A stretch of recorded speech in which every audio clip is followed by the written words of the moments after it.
अस्सलाम वालेकुम जी, मेरा नाम डॉक्टर अरसलान है और मैं FCPS FRCS consultant eye surgeon हूँ आइकॉन आई केयर क्लिनिक लाहौर में।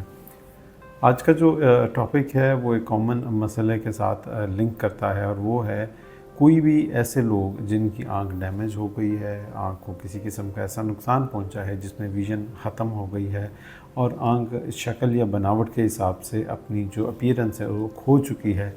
तो इसमें अक्सर लोगों को ये मालूम नहीं है कि आर्टिफिशियल आई जो कि ऐसी आंख होती है जो नज़र से मुताल्लिक तो नहीं होती, यानी कि नज़र तो उसमें कायम नहीं रहती है, बट बनावट के लिहाज से वो बिल्कुल नॉर्मल आई दिखती है। उसका प्रोसेस ना सिर्फ पाकिस्तान में मौजूद है बल्कि हम रूटीनली ये प्रोसीजर परफॉर्म कर रहे हैं।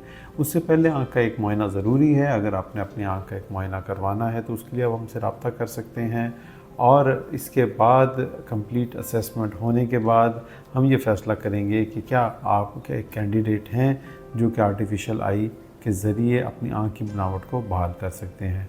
ये बात याद रखिए कि आँख किसी भी वजह से अपनी विज़न अगर लॉस कर चुकी है, ख़त्म कर चुकी है और बनावट के लिहाज से उसकी जो एक शेप है वो श्रिंक हो रही है, छोटी हो रही है, तो फिर ऐसी सूरत के अंदर हम आर्टिफिशियल आई के ज़रिए आँख की शेप को इजीली बहाल कर सकते हैं।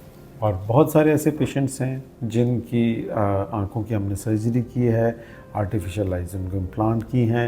इनमें कुछ मरीज़ों का डाटा या उनकी तस्वीर हम आपको फराहम कर रहे हैं ताकि आप देखें और ये अंदाज़ा लगाएं कि ये प्रोसेस अगरचे सुनने में तो शायद नामुमकिन लगता है, लेकिन हकीकत में ये बिल्कुल मौजूद है। आज के लिए इतना ही। Thank you. अल्लाह हाफ़िज़।